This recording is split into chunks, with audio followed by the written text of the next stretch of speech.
Quero ministrar uma palavra com vocês que eu intitulei, peguei uma parte de uma palavra que Deus dá a Moisés em Deuteronômio capítulo 10, versículo 11. Em um dado momento, eu vou explicar o versículo completo, mas em um dado momento Deus diz, Deus fala com Moisés, Deus dá um comando para Moisés, o próprio Deus fala com Moisés dizendo, levanta-te, põe-te a caminho. Levanta-te, põe-te a caminho. Ele diz isso para Moisés, eu vou mostrar o contexto para você. Deus fala para Moisés se levantar e começar a caminhar. Mas o interessante dessa fala, ela já é muito forte em si, Deus dizendo, levanta-te Moisés, vai, começa a andar. Sai aí dessa prostração, levanta a tua cabeça, vamos embora, vamos andar. Mas é mais interessante entender que ele diz para Moisés se levantar depois de Moisés ter vivido uma de suas maiores frustrações. Eu acho que, do meu ponto de vista, os momentos mais difíceis que Moisés viveu é o que precede este levanta-te, Moisés, põe-te a caminho. Qual é o contexto? Aqui, Moisés estava carregando o povo, tirou o povo do Egito. Deus tira o povo do Egito com mão forte. Moisés liderando ali todas as pragas enviadas ao Egito. Moisés liderando um povo que viu o faraó se render a Moisés, se render a Deus depois da morte dos primogênitos no Egito. Moisés e o povo viu o poder de Deus quando o mar se abre. E agora no deserto, quando eles estão caminhando pelo deserto, o povo vê o que Moisés viu lá sozinho. Moisés, ele tinha visto uma sarça ardendo. Era uma árvore, um pequeno arbusto pegando um fogo que não se consumia. E Deus estava naquele arbusto e ali Deus falou com Moisés. Mas agora o povo na caminhada pelo deserto rumo à terra prometida. O povo não vê uma árvore, eles veem um monte pegando fogo. Eles veem a presença de Deus pegando fogo, como um fogo. E Moisés entra naquele monte pegando fogo, e Moisés tem uma experiência com Deus. Moisés está com Deus no monte, o povo só precisava esperar Moisés retornar. Porque Moisés subiu para ouvir de Deus as leis. E quando Moisés sobe, fica lá por 40 dias com o Senhor, então a presença de Deus com Moisés e em Moisés era tão grande que quando Moisés desce, o povo pede para Moisés colocar um véu no rosto, porque o brilho que tinha nele incomodava as pessoas, de tanto que era a experiência de Moisés com Deus. Mas depois de passados os 40 dias e Deus escreve as leis, dá direção ao povo, por meio de Moisés. Moisés está descendo do monte, certamente cheio de expectativa. Ele está descendo e penso eu que ele já planejava como organizar a nação. Ele sai de um contexto de escravidão, eles não eram um povo organizado, mas agora ele está descendo com uma lei. Deus escreveu uma lei em pedras, e Moisés certamente vem descendo um monte cheio de alegria, ele ouve um barulho, ele comenta com Deus, fala, Senhor, é grito de alegria, e Deus fala assim, não é Moisés, não é grito de alegria, é grito de pecado. Moisés está com Deus, vivendo um excelente momento, como nós dizemos hoje, um manto, uma coisa, e ele desce cheio de planos, mas quando chega diante do povo que ele representa, o povo tinha pedido e ordenado a Arão para juntar todo o ouro que eles tinham, e jogaram pingentes, correntes, e jogaram no fogo, e formaram ali um bezerro, e o povo que era para adorar o Deus verdadeiro, o Deus que tirou eles do Egito, o Deus que eles viram abrir o mar, que viu acabar com os primogênitos no Egito, agora aquele povo se rende diante de um bezerro, de uma peça, de uma joia de ouro.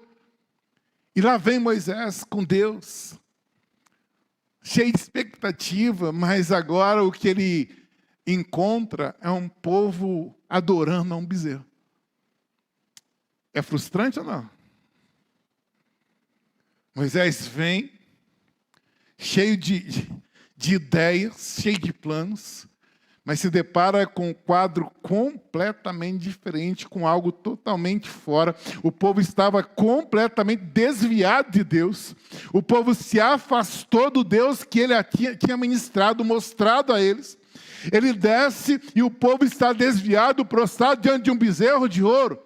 Então, quando você entende o contexto, há de convir que Moisés tinha motivos para ficar frustrado, sim ou não? Moisés tinha motivos para ficar decepcionado, arrasado, deprimido, não poderia? Moisés poderia, nesse momento, adquirir toda a espécie de síndrome que podemos imaginar, síndrome do medo, síndrome do pânico. Poxa, eu vou diante de Deus e aí eu venho representando um povo, mas o povo agora está dobrado diante de uma joia.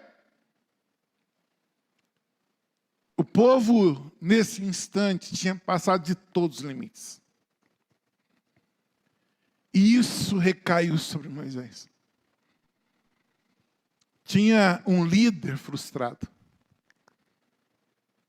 Aí eu fico pensando, o sermão dessa noite, para você entender, eu vou explicando o texto e vou aplicando. Deus, quando olha para Moisés, Deus poderia considerar assim, não, Moisés tem razão para a depressão. Moisés tem razão para a frustração. Moisés tem razão para estar prostrado. Mas a questão é quando eu olho para Moisés e quando eu olho para nós. Por muito menos nós nos prostramos. Nem compara. Você não lidera um povo com 600 mil homens, fora mulheres e crianças. Você não tem a liderança de 3 milhões de pessoas na tua costa. Você não é responsável por 3 ou 4 milhões de pessoas que agora se desviaram de Deus. Mas você e eu, por muito menos, nos achatamos, nos deprimimos. Não, porque o fulano falou comigo, agora eu estou arrasado. Não é assim que a gente faz. Olha o jeito que falou comigo, agora eu estou acabada. Aquilo lá acabou com a minha vida. Por muito menos, a gente se dobra. Por muito menos, nem compara, a gente desiste. Por muito menos do que Moisés está passando, a gente se acaba. A gente joga para baixo, a gente desiste. E é nesse contexto, agora eu vou ler o texto completo. Esse é o contexto que Deus diz para Moisés, levanta-te, rapaz, põe-te a caminho. Levanta-te, continua. Se fosse você ou eu, eu levantasse, eu não tenho mais condição. Eu não tenho mais força, Senhor. Quantos de vocês estão aqui nesta noite que já disseram, eu não tenho mais força. Perdi todo o ânimo. Você carrega 3 milhões de pessoas na tua costa aí? Você lidera um povo que se desviou do Deus que você apresentou e que você segue? Você estava diante de Deus e entre um Deus todo-poderoso e um povo agora rebelado. Você gerou expectativas tão grandes assim e que nada agora pode te levantar. Moisés está nessa situação, e aí o texto completo é de Deuteronômio capítulo 10, eu peguei os versículos 10 e 11, que diz assim, presta atenção nesse texto, mantenha aí a sua Bíblia aberta, seu aplicativo aberto, que eu estou voltando nesses 2 versículos para te explicar algumas coisas. Ele diz assim, eu estive no monte como antes, 40 dias e 40 noites. Observa na escrita de Moisés aqui, que tudo que nós temos que escrever, que nós tivemos que fazer novamente, já não é decepcionante? De novo eu estou aqui. Eu já passei 40 noites e 40 dias, e eu vim novamente, Senhor. Eu tive que refazer o serviço. Quem gosta de refazer serviço? É ruim. Ter sido reprovado na primeira, ter que repetir aquilo. E esse, eu estive como antes. Já quer dizer assim, olha, Eu não estou legal, eu tenho que fazer isso novamente. Não era para ser assim. E o Senhor me ouviu ainda essa vez. O Senhor não quis destruir-te. Em vez disso, o Senhor me disse: levanta-te, põe-te a caminho diante do povo, para que entrem e possuam a terra, e jurem que jurei dar a seus pais. Olha como Deus está pegando Moisés e falando assim: olha, Moisés, tudo bem, passou, o povo é difícil mesmo, mas você, cara, se levanta, anda, vai à frente do povo, conduz o povo para possuir a terra, conduz o povo para a vitória. Quando eu olho para Deus levantando, dizendo, e com todas as palavras: levanta-te, Moisés, levanta-te. Eu imagino que Deus tenha trazido a mim, a você aqui nessa noite, talvez a palavra é só para você. Para dizer assim: não acabou com você não, levanta-te, põe-te a caminho. Levante-te. Talvez é na tua profissão, talvez é onde você trabalha, talvez é na vida espiritual, talvez é na vida conjugal. Quando você está dizendo assim, não dá mais, assim, calma, levanta-te, põe-te a caminho, segue. Em alguma área, Deus está dizendo para você: levanta-te. Não desista. Não terminou, não acabou, ainda tem um projeto na tua vida. E aqui Deus diz para Moisés: levanta-te, põe-te a caminho. Ou seja, levanta, começa a andar, rapaz. Vai à frente do povo, conduz o povo para possuir a terra. Conduz o povo para possuir a terra. Olhando para esses dois versículos de Deuteronômio, capítulo 10 e 11. Nas palavras de Deus a Moisés fica bem claro algumas coisas. Eu elenquei aqui algumas delas. Nas palavras que Deus diz a Moisés, e portanto a palavra é aplicável à nossa vida, então nas palavras de Deus para nós, fica bem claro algumas coisas. Deus não nos quer prostrado diante de nossas dores, e sim diante dele. Começa por aqui. Moisés tinha motivo para se prostrar, Moisés tinha motivo para se entristecer, Moisés tinha razões inúmeras para desanimar, mas ele inteligentemente ele vai desanimar diante de Deus. Até para a gente se prostrar, a gente tem que saber aonde tem que ser. Se você decidir se prostrar diante da sua dor, quem te levantará? Se você decidir se prostrar diante da sua dificuldade, quem vai te ajudar? Moisés volta para o monte e se dobra, mas ele está diante de Deus, irmãos. Aprenda uma coisa com Moisés: quando for se dobrar, se dobre diante de Deus. Eu acredito que esse prostrar de Moisés lá no monte, a segunda vez, não foi um prostrar de reteté, de sorriso não, foi um prostrar mesmo. Ele estava diante de Deus e disse: Deus, o povo é difícil demais. Eu não aguento mais não. 40 dias choramingando, para Deus pode. A questão é que eu e você às vezes decidimos ir nos prostrar diante do vizinho, do amigo, do Facebook, do Instagram. Quando Deus só trouxe você aqui nessa noite, você se prostra. Ninguém é obrigado a viver só subindo, mas se prostra diante de Deus. Vai diante de Deus, irmãos, aprenda a fazer oração de prostração, aquela que não tem hora para terminar. Aquela que você vai falar para Deus tudo que você está sentindo, que você vai contando para Deus. Então, eu vejo que Moisés nos ensina na sua experiência de frustração, de depressão, de tristeza, que é diante de Deus que nós devemos nos prostrar, não diante das nossas dores. A segunda coisa que eu vejo aqui, que Deus ele nos vê prostrados, mas Ele não nos quer prostrados por muito tempo. Porque aqui tinha um tempo, 40 noites e 40 dias, tá bom? Isso é um dado importante, esse tempo. Porque talvez haja pessoas aqui fazendo: eu estou prostrado mesmo diante de Deus, Deus sabe do meu sofrimento, já vai para 5 anos. Não tem quem te levanta. Deus já te falou 1 milhão de vezes: levanta e põe-te a caminho. Você não, o Senhor sabe da minha dor, Senhor. Minha infância, minha adolescência, minha juventude. Ai, meu Deus. E Deus diz assim: e aí, quando você vai acabar? É só 40 noites, tá bom, filho? Já chega. Já chega. Toda prostração tem tempo determinado e diante de Deus é pouco. E eu posso ser mais duro comigo e com você. A Bíblia vai dizer assim que o choro pode durar quanto? Não é 40, não. Mas ainda foi 40. E de manhã, o que é que tem que ter? Acabou, gente. Acabou. Você tem que entender que Deus está te chamando para levantar o tempo todo, caminhar. Ah, pastor, o senhor entende? Eu passei por muita coisa, eu também passei. Não é para ficar fingindo que você não sofre. Tudo bem sofrer, tudo bem, eu sofro, você sofre. Mas não é tudo bem ficar anos e anos ali parado. Esperando. Lambendo feridas. Foi o pastor que o pastor falou. O pastor já até morreu, irmão. Está entendendo? A irmã da igreja até faleceu. Chega. Deus está dizendo para Moisés, chega, Moisés, está bom.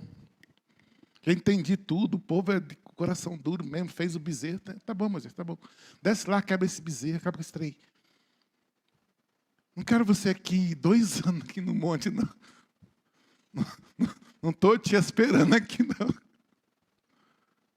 Está entendendo? Às vezes nós só não saímos porque nós não decidimos sair. Porque a voz de Deus no nosso coração é levanta-te, põe-te a caminho. Levanta e vai possuir a terra. Levanta e vai me servir. Então nós entendemos aqui, quando o tempo está escrito nesse texto, era 40 dias e 40 noites, é que a prostração tem tempo.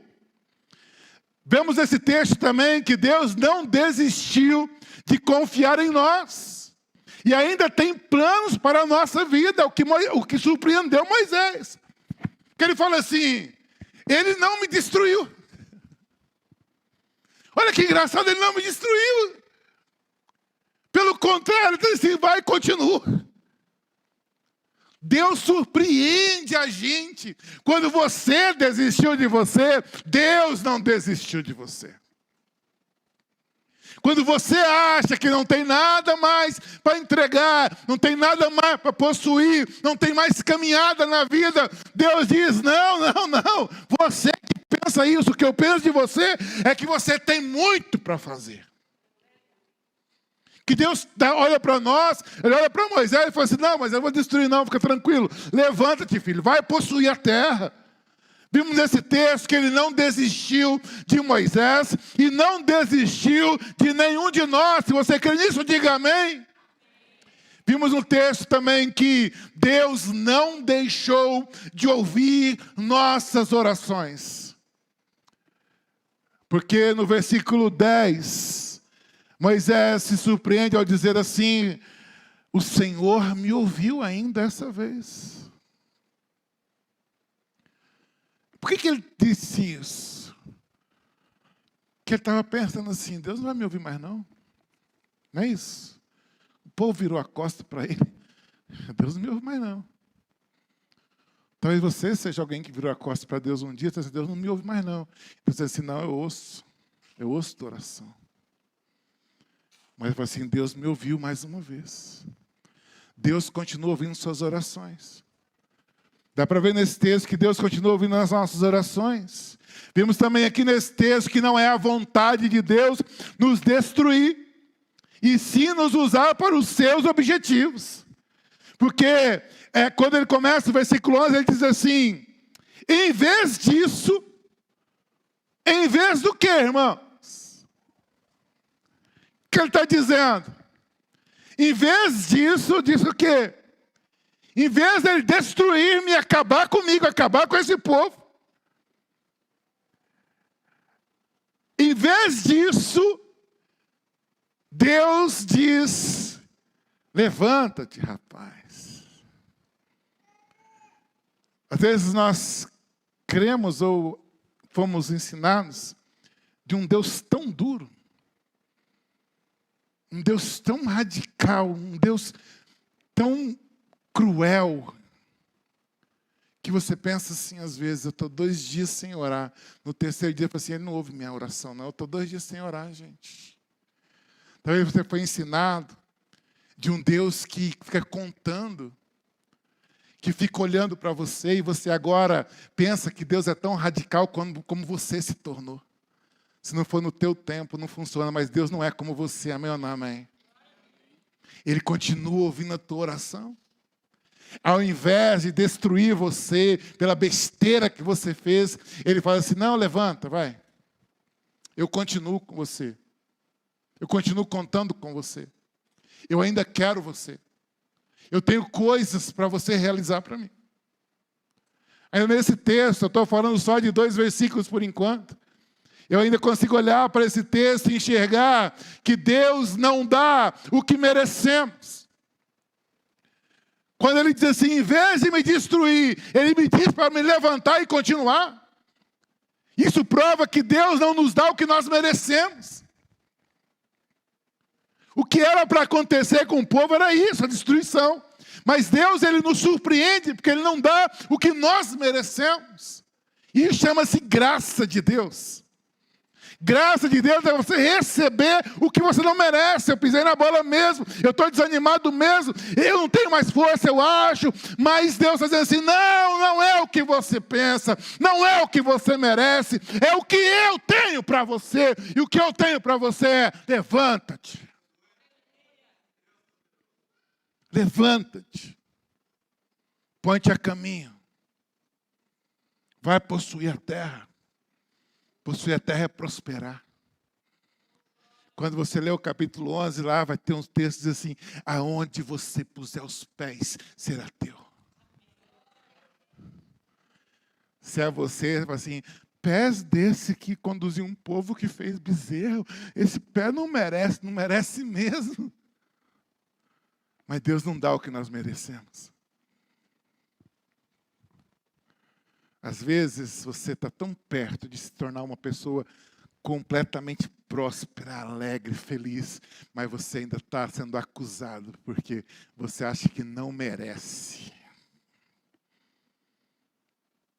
E Deus diz exatamente o contrário para Moisés.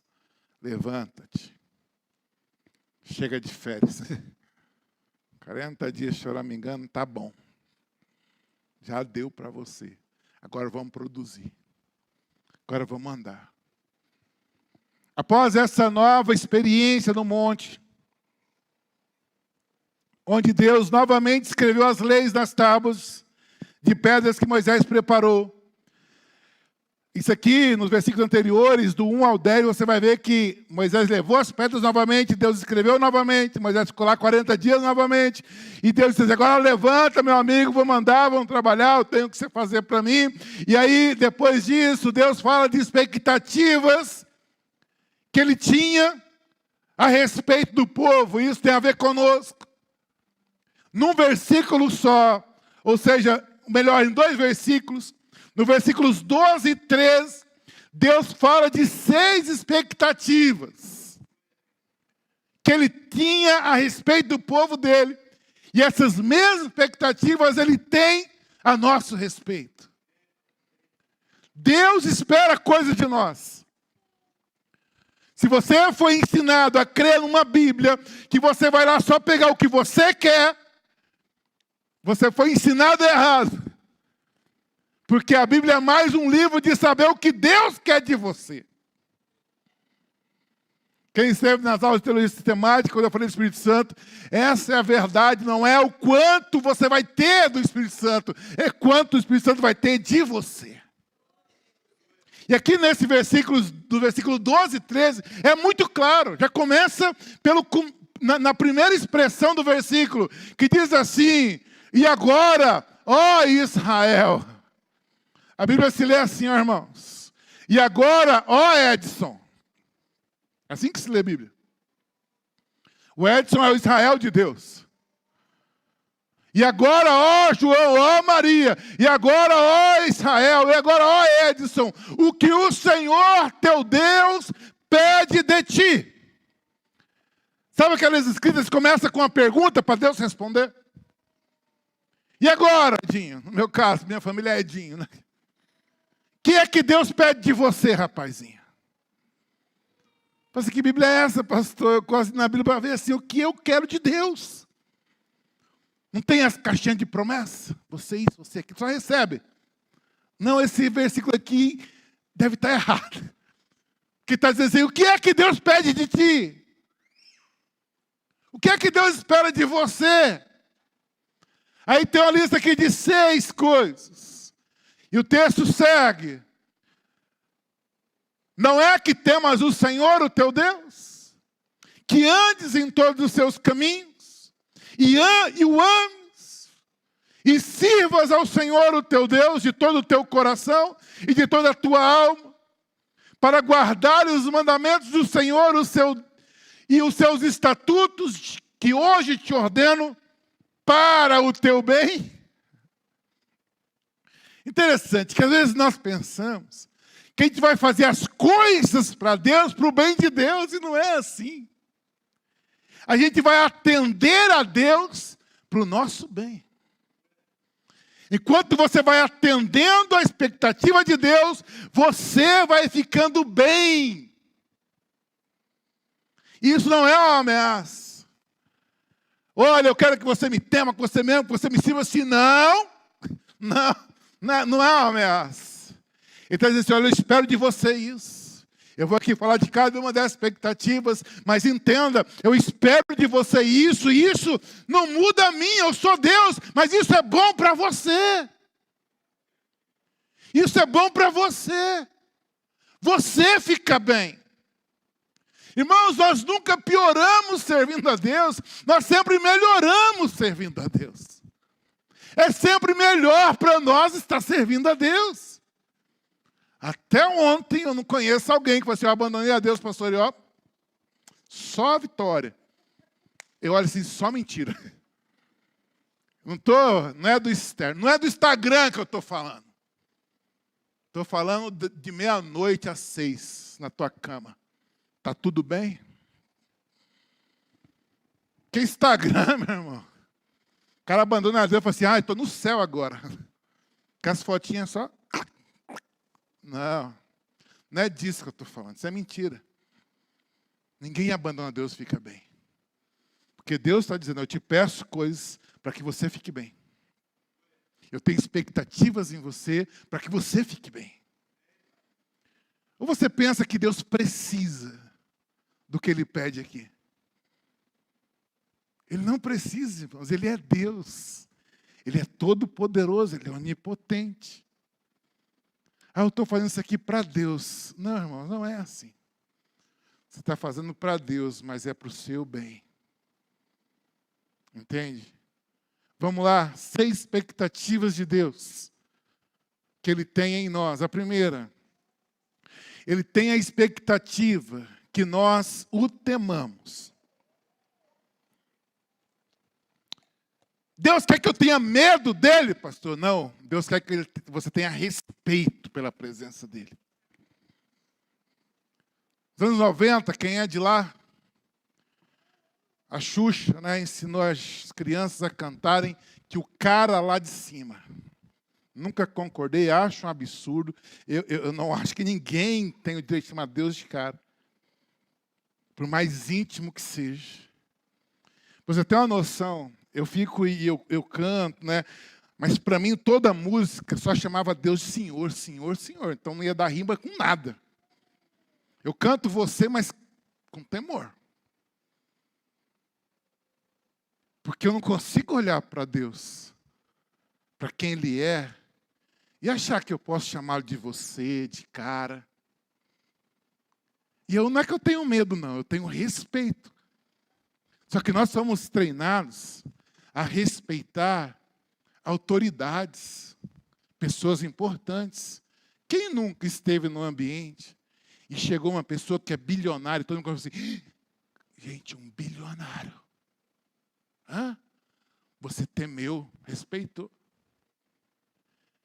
Quem nunca esteve no ambiente e chegou alguém e falou, mudou a postura? O deputado. Às vezes você aprendeu a respeitar mais uma autoridade do que o Deus Todo-Poderoso que salvou você. E isso está errado.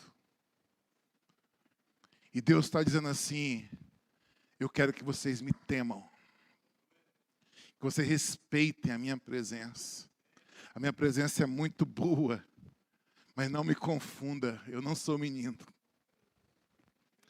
Está entendendo? Às vezes nós começamos a andar com Deus, começamos a tratá-lo de cada jeito, irmãos. Eu não consigo. Ele fala assim, eu tenho a expectativa que você me tema. Que você, ao estar no seu quarto, porque lá no teu quarto ele vai estar, amém ou não amém? Entra no teu quarto, fecha a tua porta, fala com teu pai no secreto, teu pai no secreto te recompensará. Saiba que ele está ali, respeite, irmão. Na igreja, no trabalho. O temor a Deus é respeito. Ele fala assim, olha, eu quero que vocês me temam. Na verdade, eu tenho expectativa de um povo que me tema, que respeite a minha presença. Segunda coisa, ele tem a expectativa que andemos em todos os seus caminhos. Em todos os seus caminhos, não é em alguns caminhos. Tem gente muito esperta na vida espiritual. Escolhe alguns caminhos de Deus que lhes são benéficos. Mas não é disso que ele está falando. Eu quero que você ande em todos os meus caminhos. Em todos. Em toda a minha direção. Ele espera isso de nós, que nós andemos em todos os seus caminhos. Interessante, versículo, a terceira coisa que eu vejo aqui, é que ele tem a expectativa que nós o amemos. Ei, o que é que Deus pede de ti? E a resposta é que você o ame. Que você o ame. Você pode pensar assim, não, então Deus precisa do meu amor. Não, irmãos, Ele já é amor. Mas quando você decide amar a Deus, você entende o que é amor e isso retorna para você. Não estou falando de um Deus que te pede para amá-lo, não. Ele está dizendo assim, eu espero, eu tenho expectativa, eu quero que você me ame. Porque se você me amar, vai ser bom para você, ele encerra, para que tudo te vá bem. Na sequência, a quarta coisa que eu vejo desse texto é que Deus fala assim, e me sirva. Amor e serviço andam juntos. Deus não quer de nós um amor contemplativo apenas, mas um amor que o sirva. Um amor que faça a gente fazer alguma coisa para Ele. E não é alguma coisa, é a coisa que Ele nos pede. Ele diz assim, vão pelo mundo e preguem o Evangelho. Que eles não se pensarem que não, pastor, realmente eu amo a Deus, eu quero servir, estou inscrito no estacionamento da igreja. Uma escala a cada 2 meses. Você acha que essa é a grande expectativa de Deus para a sua vida? Não. Assim que você me ame e me sirva. Espalhe a minha glória por onde você passa. Pregue a palavra. Conte para todo mundo, seja minha testemunha. Sabe, Deus tem uma expectativa em nós, e não é a expectativa de que nós fiquemos prostrados. Sabe, é muito legal quando a gente tem aqueles momentos de paixão por Deus. Você já teve um momento de paixão por Deus? Quando você está fazendo alguma coisa, você para, fica olhando, assim, meu Deus, Deus é muito bom. De vez em quando eu paro e falo assim, rapaz, eu fico assim, eu passo mal no rosto, né, quando eu estou impressionado. Eu fico assim, falo assim, Deus me tirou daquele buraco que eu vivia. Aí eu me apaixono demais. É um momento que, do nada, você vê umas lágrimas descendo, é pura paixão. Mas eu sei que Ele quer que a gente seja apaixonado, mas que logo em seguida, que nós o sirvamos. Que nós andemos nos seus caminhos. Que nós saiamos daquele amor contemplativo para um amor prático. Porque Jesus lá em Lucas, ele vai dizer, o homem prudente e imprudente. Imprudente é o que constrói a casa sobre a rocha. E a definição de uma construção sobre a rocha é daquele homem que ouve a palavra e a pratica. É o amor que gera serviço. E Deus espera isso de nós. Deus tem expectativa em mim, em você, irmão. Isso é tão gostoso. Porque talvez ninguém nunca gerou expectativa em você. E algumas expectativas que geraram foram das piores. Assim, não vai virar em nada. Já Deus falou assim, não, eu peço que você me ame, que você me sirva. Ele tem as melhores expectativas em você. Ainda as duas últimas, ele vai dizer que ele tem expectativa que sejamos íntegros. O que é íntegro, irmão? É alguma coisa completa, é um ciclo completo. Então ele quer que nós o sirvamos de todo o coração, de toda a alma. Não é com um pedacinho do coração e com um pedacinho da alma, não. Ele diz assim que vocês sejam íntegros, completos, só meu e de mais ninguém. Nós não podemos ter dúvida de quem somos. Porque Deus pede de nós, exige de nós, espera de nós integridade, completude. Sabe como que deve ser a minha e a sua caminhada com Deus? Imagina que você tem 10 bolas de futebol, mas tem uma que você reserva e fala assim, essa daqui não está para jogo. Fura as 9, estraga as 9, e o pessoal fala assim, coloca aquela para jogo. Fala assim, não, essa aqui chama-se a bola da minha relação com Deus. Essa não vai para a mesa. Essa não vai para campo, essa eu não coloco em jogo. Mas olha como que nós acabamos fazendo. Ficou difícil a agenda. Pega a bola de Deus. Eu posso parar. Fazer PG, eu posso parar. Fazer GAT, eu posso... O de Deus vai para a mesa. Antes das outras bolas. Isso não é integridade. O tempo ficou apertado. É o da oração que você sacrifica primeiro. É o da oração, você orava. Meia hora, mas agora não tem mais meia hora, irmão. Você botou na mesa a bola que não era para ser botada. Aí a coisa despingara para a tua vida. O que foi que eu fiz? Usou o tempo errado. Desistiu da coisa errada. Abriu mão da coisa errada. A relação com Deus tem que ser íntegra, completa. Quando você diz assim, eu mexo em qualquer coisa, menos no meu tempo com Deus, menos na minha devoção, menos na minha caminhada com o Senhor, menos no meu serviço com o Senhor, eu mexo em qualquer coisa. Isso é integridade. E Deus fala assim, eu quero você de todo o coração. Eu quero você de toda a alma. E por fim, o que é que Deus pede de nós? Obediência. Obediência, porque Deus não é um teórico, irmãos. Se você achou que você tinha que ser um grande teórico de Deus, você se enganou drasticamente. Deus é um que ensina treinando. O que Ele pede de nós é para ser obedecido. E em especial de maneira imediata. Obediência precisa ser na hora. Ele fala assim, que guarde os meus mandamentos e estatutos. Isso aqui é obediência.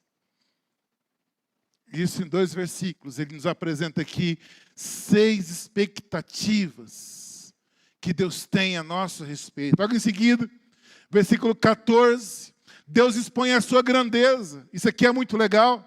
No versículo 14, ele expõe a grandeza dele, dizendo assim, os céus e o céu dos céus são do Senhor, o teu Deus. A terra e tudo que nela há. Ele expõe a grandeza dele no versículo 14 para introduzir. Tipo dizendo assim, eu sou tão grande, eu sou o dono do céu dos céus. Eu só tinha falado, eu só conheço o céu, mas tem o céu dos céus. E o dono é o seu Deus. A terra e tudo que nela há. Ele é dono da Amazônia, dos países, ele é dono de tudo. todos os reinos é do nosso Deus. E diz assim, eu sou tão grande. Aí o versículo 15 começa assim, mesmo assim. Isso aqui é muito forte, irmão, versículo 15. Mesmo assim, introduzindo o que ele disse antes, mesmo sendo o Senhor, o dono do céu e dos céus, o dono da terra e tudo que tem na terra, mesmo assim, o Senhor se afeiçoou a teus pais e os amou, amém ou não amém? Mesmo sendo tão grande, ele decide se afeiçoar e amar o homem. Ele fala aqui dos pais, eu vou explicar, porque ele está falando aqui com a geração que viu o pau quebrando lá no Egito, e uma outra geração que nasceu no deserto. Ele está falando com a geração dos pais que assistiram o poder de Deus no Egito para arrancá-los de lá. Eles viram o mar abrir, eles viram as batalhas de Moisés. Eles viram Moisés autorizando nuvem de gafanhoto. Eles viram o poder de Deus. Eles estão falando assim, e Deus decidiu amar os pais. Essa geração se afeiçoou. Deus se afeiçoou. Deus amou os pais. E segue o texto dizendo assim, e escolheu os descendentes. Eu te explico isso. Vamos pensar aqui em 2 gerações. Você que se converteu, que veio do mundo, que você estava na quebradeira, você é tipo pai. Você viu o poder de Deus para libertar você. Amém ou não amém? Você viu Deus vencendo dentro de você, quebrando barreiras, quebrando correntes. Você viu o pau quebrar dentro de você para você se libertar. Amém ou não amém?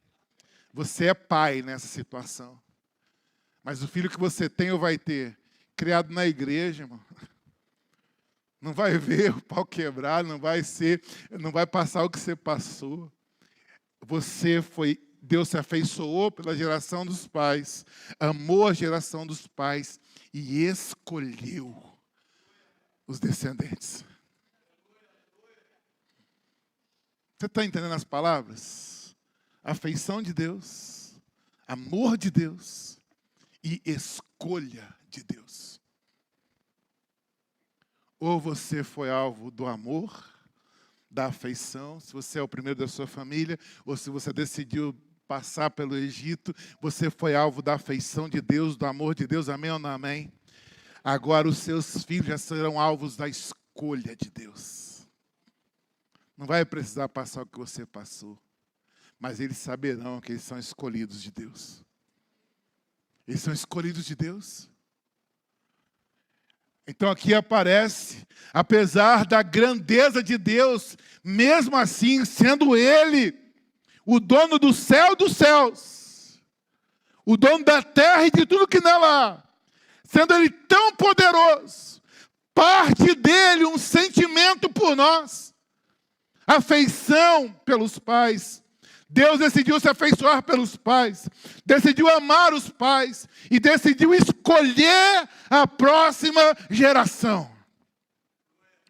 Se você até hoje não sabia como explicar para sua filha, para o seu filho, o quão bom é servir a Deus, senta com ele hoje à noite e fala assim, filho, sabe por que você não precisa ir lá conhecer o mundo? Não precisa, filho, porque você foi escolhido por Deus para estar aqui.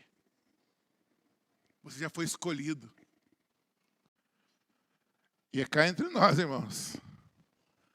Entre ser amado, e afeiçoado e escolhido, eu ia preferir ser escolhido. Porque tem gente que acha bonito, né, contar. Que eu já fui isso, fui aquilo. Bonito contar aqui na frente, dar testemunho, mas ter passado não foi bonito não e nem bom. Foi sofrido. É melhor ser alguém escolhido. Mas tem bênção em todos os casos, senão eu estaria ferrado. E aí, no versículo 16, no versículo eu vou parar, é o último. Deus diz assim, circuncidai, portanto, o vosso coração, e não mais sejais obstinados. Vamos lá. Circuncisão. Significado de uma aliança de Deus com Abraão, portanto, com o povo de Deus. Gênesis 17, 12 e 13 diz assim: o menino que tem 8 dias será circuncidado entre vocês. Todos do sexo masculino nas suas gerações devem ser circuncidados. Também o escravo nascido em casa e o comprado de qualquer estrangeiro que não for da sua linhagem deve ser circuncidado. O que nasceu em sua casa e o que você comprou com dinheiro. A minha aliança estará na carne de vocês e será aliança perpétua. O que é então a circuncisão? É uma marca física, uma marca na carne que simbolizava, lembrava uma aliança com Deus. Uma explicação. Quando o menino judeu completava 8 dias de vida, era realizada uma cerimônia onde se retirava um pequeno pedaço de pele, chamado prepúcio, do órgão genital masculino, do pipi. Esse procedimento não causava danos físicos. Em alguns casos, é até benéfico para a saúde. Mas servia como sinal que a criança pertencia ao povo de Deus. Ficaria sempre uma marca no seu corpo para lhe lembrar. E aí, aqui Deus, depois de dizer para Moisés, levanta-te, eu tenho expectativa em vocês, eu sou o Deus Todo-Poderoso, mas eu decidi amar vocês, eu decidi afeiçoar por vocês, eu decidi escolher vocês, agora vocês vão fazer o seguinte, circuncidem o vosso coração. A circuncisão era uma linguagem conhecida deles. Menino com 8 anos, fazia um corte lá no pipi e fazia uma cirurgia, então aquele menino ia crescer e toda vez que ele fosse mijar, ele lembrava assim, eu pertenço a Deus. É isso. Eu pertenço a Deus. Era uma marca física. Agora Deus está dizendo assim, faz uma marca no seu coração, dizendo para o seu coração a quem você pertence. Avisa teu coração aí. Belisca seu coração. Isso aqui não é literal, né, irmão? Senão nós íamos ter que abrir, cortar o coração e ia morrer todo mundo. Ele pega uma linguagem conhecida para ensinar um princípio espiritual. Ele fala assim, façam circuncisão no seu coração. Para toda vez que o seu coração pensar em se desviar de mim, ele lembre pela cicatriz da circuncisão que ele pertence a mim, diz Deus. Por que Deus diz para circuncidar o coração? Fiquei pensando. E tem todo sentido, lógico, Deus é Deus, né? Sabe por quê?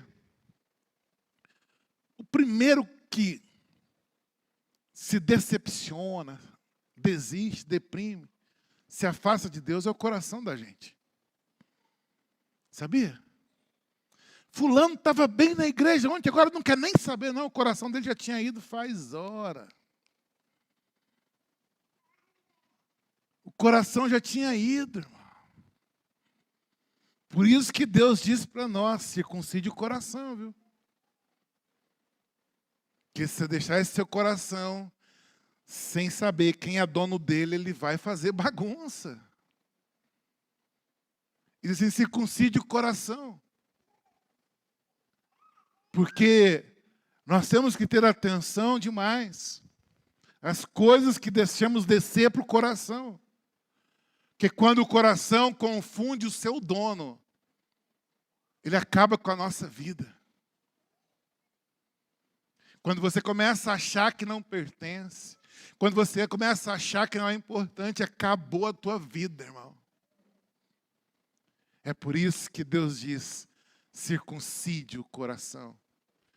Em outras palavras, faça uma aliança com o seu coração, de que você é meu. Faça uma aliança com o seu coração. Senão seu coração vai te deixar doido.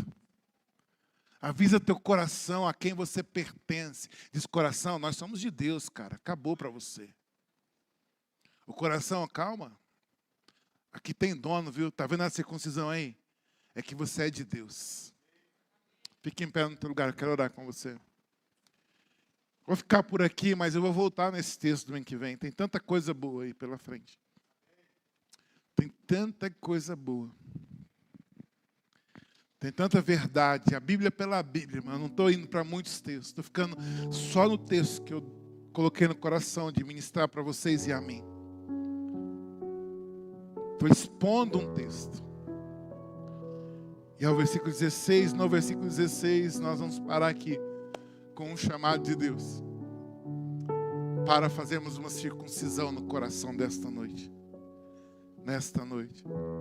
Circuncisão significa cicatriz de pertencimento, ferida de pertencimento, marca de pertencimento.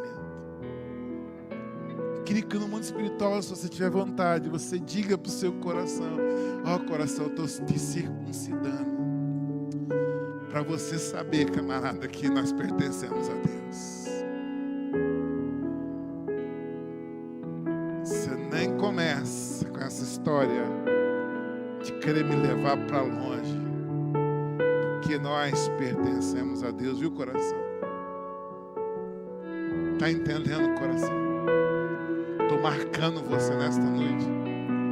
Estou fazendo uma ferida em você nesta noite, para você, coração, nunca mais esquecer que pertence a Deus. Meu Deus, em nome de Jesus, nós estamos, ó Pai, aqui no momento de oração, Pai. No mundo espiritual, nós estamos praticando o que a palavra diz. O Senhor disse: circuncidai o vosso coração. Nós em oração estamos circuncidando o nosso coração, para que o nosso coração saiba que Ele é todo teu, completamente teu. Ele tem dono, Ele tem pertencimento. É do Senhor, é de Deus o nosso coração. Circuncidar o coração é marcá-lo, dizendo: Ele é de Deus, o coração é de Deus. Você está dizendo isso, ora e fala: Deus, eu sou todo teu, eu sou completamente teu.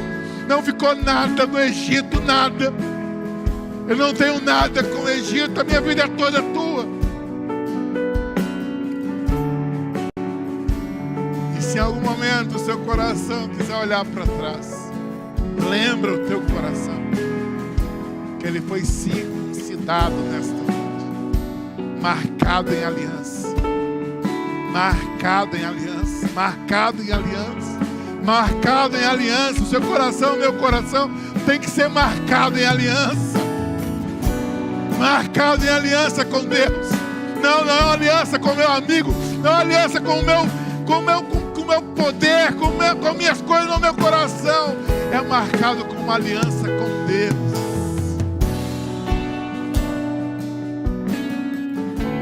Coração está sendo circuncidado nessa noite. Deus diz a Moisés: levanta-te, Moisés, põe-te a caminho. Deus diz: eu tenho expectativas. Eu quero que vocês me amem, que vocês me sirvam, que vocês me temam, que vocês me respeitem, que vocês me obedeçam. Ai, Deus, eu sou Deus Todo-Poderoso, e mesmo sendo Deus Todo-Poderoso, eu me afeiçoei por você, eu amei você, eu escolhi seus filhos. Ei, firma com Deus, irmão, que seus filhos não precisarão conhecer o Egito. Não precisarão. Eles serão escolhidos.